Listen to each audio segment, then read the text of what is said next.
Hello friends, Radhe Radhe. मैं शबनम केसरी। तो आप सभी के बीच एक छोटा सा सेशन लेके आए हैं जो कि एजुकेशन से रिलेटिव है। तो आप लोग इस वीडियो को लास्ट तक देखिएगा। ओके, तो टॉपिक क्या है? तो टॉपिक है 2011 की जनगणना। ठीक है, तो अब हम बात करेंगे जनगणना जो कराई जाती है किस धारा के तहत कराई जाती है। तो धारा की बात करेंगे तो धारा हो जाएगा 246 के अंतर्गत केंद्र सरकार के द्वारा जनगणना हमारे यहाँ कराई जाती है। अब हम बात करेंगे कि किस अनुसूची में जनगणना की जो चर्चा है वो किस अनुसूची में है। तो अनुसूची 7वीं अनुसूची। अब बात करेंगे क्रमांक संख्या कितना है, तो 69, क्रमांक संख्या 69 में है। ठीक है, उसके बाद हम बात करेंगे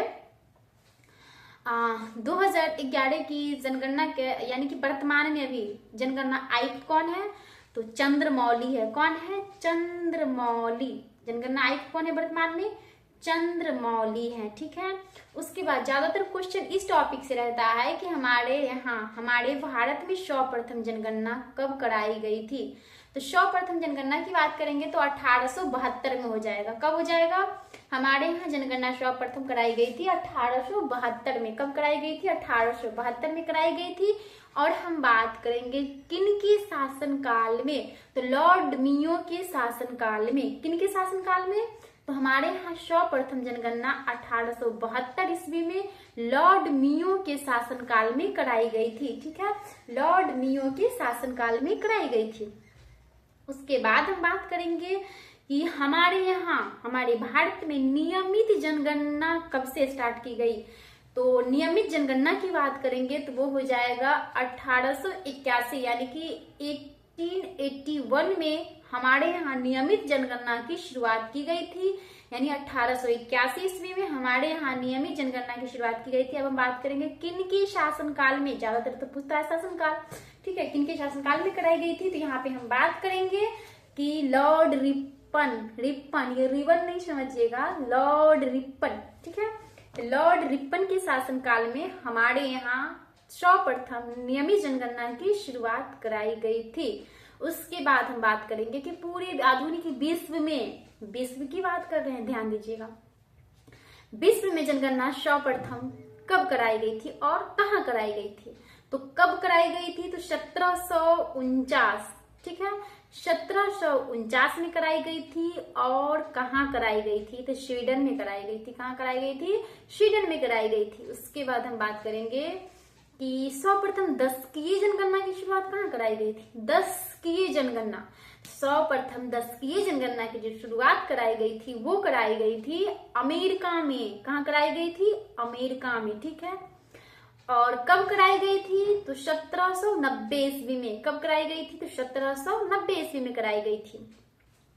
उसके बाद बात करेंगे कि इंग्लैंड में जनगणना की शुरुआत कब की गई थी। तो इंग्लैंड में जनगणना की शुरुआत जो की गई थी वो किया गया था 1801 ईस्वी में। कब कराई गई थी? 1801 ईस्वी में कराई गई थी। उसके बाद हम बात करेंगे कि सर्वप्रथम जब हमारे यहाँ नियमित जनगणना हुआ था उस समय में जनगणना आयुक्त कौन थे। वर्तमान में तुम बता दिए चंद्रमौली है। जनगणना आयुक्त कौन है वर्तमान में? चंद्रमौली। लेकिन जब नियमित जनगणना हमारे यहाँ स्टार्ट हुआ था 1881 में, यानी कि लॉर्ड रिपन के शासनकाल में, तो उस समय में जनगणना आयुक्त कौन थे। तो हम बात करेंगे उसके बारे में डब्ल्यू प्लोडन। कौन थे? डब्ल्यू प्लोडन, यानी कि उस समय में जनगणना आयुक्त जो थे डब्ल्यू प्लोडन। ठीक है, उसके बाद हमारे यहाँ यानी कि स्वतंत्रता के बाद भी तो जनगणना हुई है, जो कि हुई है 1951 में। ठीक है, 1951 में हुई है। तो फिर बात करेंगे उस समय भी जनगणना आयुक्त होंगे ना। उस समय में जो जनगणना आयुक्त थे वो थे R.A. गोपाल स्वामी। बारीकी से सुनिएगा, R.A. गोपाल स्वामी। ठीक है, वर्तमान में कौन है? चंद्रमौली, याद रखिएगा। ठीक है, उसके बाद हम बात करेंगे, ज्यादातर यहाँ से भी पूछा जाता है लिंगानुपात के बारे में। ठीक है, कि 2011 के जनगणना के अनुसार अनुसूचित जातियों का लिंगानुपात कितना था। तो अनुसूचित जाति यानी कि SC की बात कर रहा है तो हो जाएगा 945। कितना था? 945।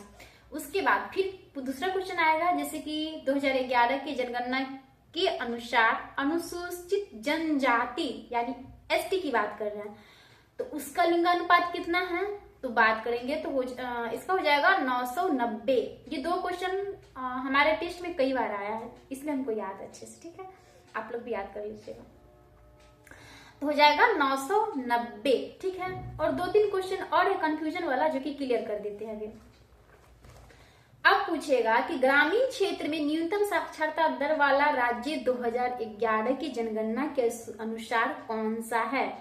फिर से क्वेश्चन सुनिएगा, ग्रामीण क्षेत्रों में न्यूनतम साक्षरता दर वाला राज्य 2011 की जनगणना के अनुसार कौन सा है।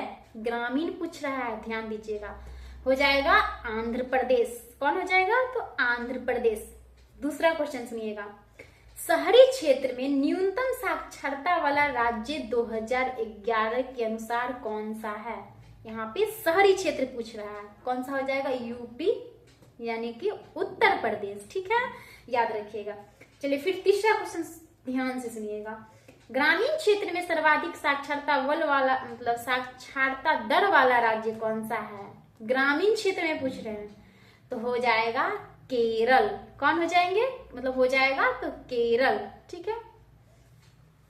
फिर दूसरा नेक्स्ट क्वेश्चन सुनिएगा, जनगणना 2011 के अनुसार नगरों की संख्या सर्वाधिक कहाँ थी, तो एमपी बाबा यानी कि मध्य प्रदेश में, ठीक है। और हम दूसरा टॉपिक की बात करेंगे, तो दूसरा टॉपिक है कि पौधों में क्या है ना कि कई प्रकार के हार्मोन्स पाए जाते हैं, ठीक है। तो पौधों में मतलब अनेकों प्रकार के हार्मोन्स पाए जाते हैं, तो उसी में एक हार्मोन्स का नाम है ऑक्सिन्स, ठीक है। क्या नाम है, ऑक्सिन्स। तो हम बात करेंगे ऑक्सिन्स का खोज कब किया गया था। तो ऑक्सिन्स का जो खोज किया गया था 1880 ईस्वी में डार्विन के द्वारा। किनके द्वारा, तो ऑक्सिन्स का खोज 1880 ईस्वी में डार्विन के द्वारा किया गया था। और हम बात करेंगे कि मतलब इनका क्या काम है। ये जो चलिए ठीक है, पौधा में ये हार्मोन्स पाए जाते हैं, लेकिन ये हार्मोन का काम क्या है, तो हम बात करेंगे कि ये हार्मोन्स का जो काम है पौधों को यानी कि नियंत्रित होने में ये मदद करते हैं, ठीक है। और ये पौधा जो मतलब पौधों के किस भाग में पाए जाते हैं, कौन, ऑक्सिन्स हार्मोन की बात कर रहे हैं। ये पौधों के ऊपरी भाग में, ठीक है, ये पौधों के ऊपरी भाग में पाए जाते हैं, कौन, तो ऑक्सिन्स, ठीक है। उसके बाद हम बात करेंगे जिब्रेलिन्स का, ठीक है। तो दूसरा हार्मोन है जिब्रेलिन्स। पौधा में दूसरा हार्मोन कौन सा पाया जाता है, जिब्रेलिन्स, ठीक है। अब हम बात करेंगे कि जिब्रेलिन्स का खोज किनके द्वारा किया गया था। तो जिब्रेलिन्स का खोज जो किया गया था, नाम या ऐसा ना अटपटांग है ना कि बताए, सुन के दिमाग घसक जाता है, कुरोसावा के द्वारा, ठीक है। हम लोग अपना बच्चा का ऐसा नाम नहीं रखेंगे, दूसरा आदमी बोल करके 2-4 को गाली दे दे, ठीक है, ऐसा नाम नहीं रखना है, 2 अक्षर का नाम रखना है। तो चलिए ठीक है, बात करेंगे जिब्रेलिन्स के बारे में। जिब्रेलिन्स की जो खोज की गई थी वो किया गया था कुरोसावा के द्वारा। कब किया गया था, कब किया गया था, ठीक है, तो 1926 ईस्वी में। कब किया गया था, 1926 ईस्वी में किया गया था जिब्रेलिन्स का खोज।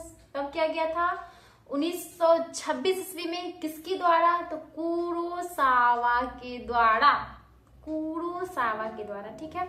अब हम बात करेंगे कि जिब्रेलिन्स का काम क्या है। पौधा में तो पाया जाता है, लेकिन इसका काम क्या है, तो ये जो है ना पौधों को मतलब वृद्धि करने में काम करते हैं। यानी होता है ना तन्नी को पौधा रहता है तो उसको खींच के ऊपर ले जाने में यानी बढ़ाने में काम करता है ये। उसकी बात करेंगे कि जिब्रेलिन्स कहाँ से निकाले जाते हैं, तो ये कवक से निकाले जाते हैं। कहाँ से निकाले जाते हैं, कवक से। और जानते हैं इसका मेन रूप में क्या काम है, जैसे कि कोई बीज होता है ना, बीज को थोड़ा सा पानी में भिगो करके रख दीजिए, तो ये जिब्रेलिन्स ही होता है जो चाहेगा उसको ना ठील ठाल के किसी तरह अंकुरित करे, यानी कि उसमें से छोटा छोटा यानी कि पत्ती टाइप का यानी कि निकलता अंकुरित, जिसको होता है ना, आप लोग कहते होइएगा कि मूंग को फुलाने के बाद जो थोड़ा सा उसमें से बीज मतलब वो हल्का होता है ना, क्या निकलता है उसमें से, वो खाने पे बहुत ज्यादा मतलब सेहत के लिए फायदेमंद होता है। प्रोटीन पता नहीं क्या क्या उसमें पाया जाता है, बहुत कुछ पाया जाता है, ठीक है। तो वो जो काम करता है ना वो जिब्रेलिन्स के द्वारा ही किया जाता है, ठीक है।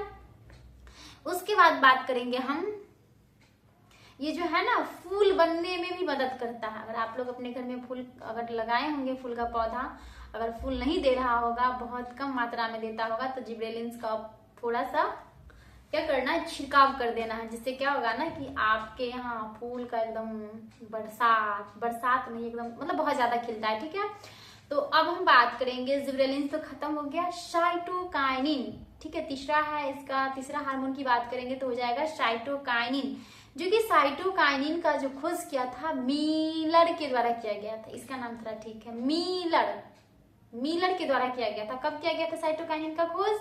1955 ईस्वी में मीलर के द्वारा किया गया था। ठीक है, याद रखिएगा। उसके बाद इसका नामकरण किनके द्वारा किया गया था? तो नामकरण जो किया गया था लिथाम के द्वारा किया गया था। ठीक है, लिथाम के द्वारा, किनके द्वारा नामकरण किया गया था? तो लिथाम के द्वारा नामकरण किया गया था। ठीक है, याद रखिएगा। उसके बाद ये इनका काम क्या है? ये जो साइटोकाइनिन है, इनका पौधा में क्या काम है? ये जो है ना आरएनए एवं प्रोटीन बनाने में सहायता करता है कि चल भाई हम हैं। ठीक है, सहारा देता है, सहायता करता है। साइटोकाइनिन का क्या काम है? आरएनए, प्रोटीन, ये सबको सहायता देता है। ठीक है, उसके बाद हम बात करेंगे एब्सिसिक एसिड। बहुत लोग नाम सुने होंगे, पढ़ते हैं भाई तो पता तो होगा ही। तो चौथा हार्मोन कौन है? Abscisic acid. ठीक है, एब्सिसिक एसिड है। तो एब्सिसिक एसिड मतलब ये जो हार्मोन है, इनका खोज कब से कब तक, यानी कि कब किया गया था? तो 1961 से लेकर के 1965 के बीच किया गया था। बताइए, इतना समय लग गया खोजने में। 1961 से 1965 के बीच किया गया था, जो कि किया गया था कांस एवं एडिकोट के द्वारा एब्सिसिक एसिड की खोज की गई थी 1961 से 65 के बीच। ठीक है, उसके बाद बात करेंगे हम एथिलीन का। ठीक है, एथिलीन, पश्चिमा हार्मोन्स कौन है? एथिलीन है, जो कि ये गैसीय रूप में होते हैं और ये तो सबके घर में इसका उपयोग होता होगा। ठीक है, जैसे कि इनका जो है ना वर्ग के द्वारा यानी कि प्रमाणित किया गया था 1962 ईस्वी में। कब किया गया था? 1962 ईस्वी में किया गया था। और बात करेंगे हम एथिलीन का क्या काम है, तो ये जो है ना फल को पकाने में काम करता है। ठीक है, फल को पकाने में काम करता है। कौन करता है? एथिलीन। ठीक है, उसके बाद मादा पुष्पों की संख्या में ये मदद करता है। एक तो फल को पकाने में काम करता है, उसके बाद मादा पुष्पों की संख्या में भी ये मतलब संख्या में वृद्धि करता है। उसके बाद हो जाएगा छठा हार्मोन्स की बात करेंगे तो छठा हार्मोन्स हो जाएगा फ्लोरिज्म। कौन हो जाएगा? फ्लोरिज्म। तो फ्लोरिज्म का जो काम होता है फूलों को खिलने में मदद करता है। ठीक है, नाम से भी वैसे पता चल रहा है कि फूलों को खिलने में किस हार्मोन का प्रयोग किया जाता है? फ्लोरिज्म का प्रयोग किया जाता है। ठीक है, इसको फूल को खिलाने वाला हार्मोन भी कहा जाता है। ठीक है, और आज के लिए बस इतना ही। मेरा आज फर्स्ट डे था तो उतना कुछ समझ में नहीं आ रहा और मेरे पास माइक भी नहीं है, तो आवाज बहुत सारा रूम में बना रही तो गूंज रहा होगा, इसके लिए सॉरी। और कोशिश करेंगे कि कल से माइक के साथ यानी कि बोले, ताकि वॉइस आप लोग मतलब वॉइस जो है ना आप लोगों तक क्लियर जाए। ठीक है, और आप लोगों से एक लास्ट क्वेश्चन है। ठीक है, आप लोग इसका आंसर कमेंट में दीजिएगा। तो क्वेश्चन क्या है? ठीक है, बताते हैं। सेब का कौन सा भाग खाया जाता है? ज्यादा हार्ड क्वेश्चन ही है। अगर आप लोग कंपटीशन का तैयारी करते होंगे तो इसका आंसर बेहिचक दे सकते हैं। तो ठीक है, बाय बाय।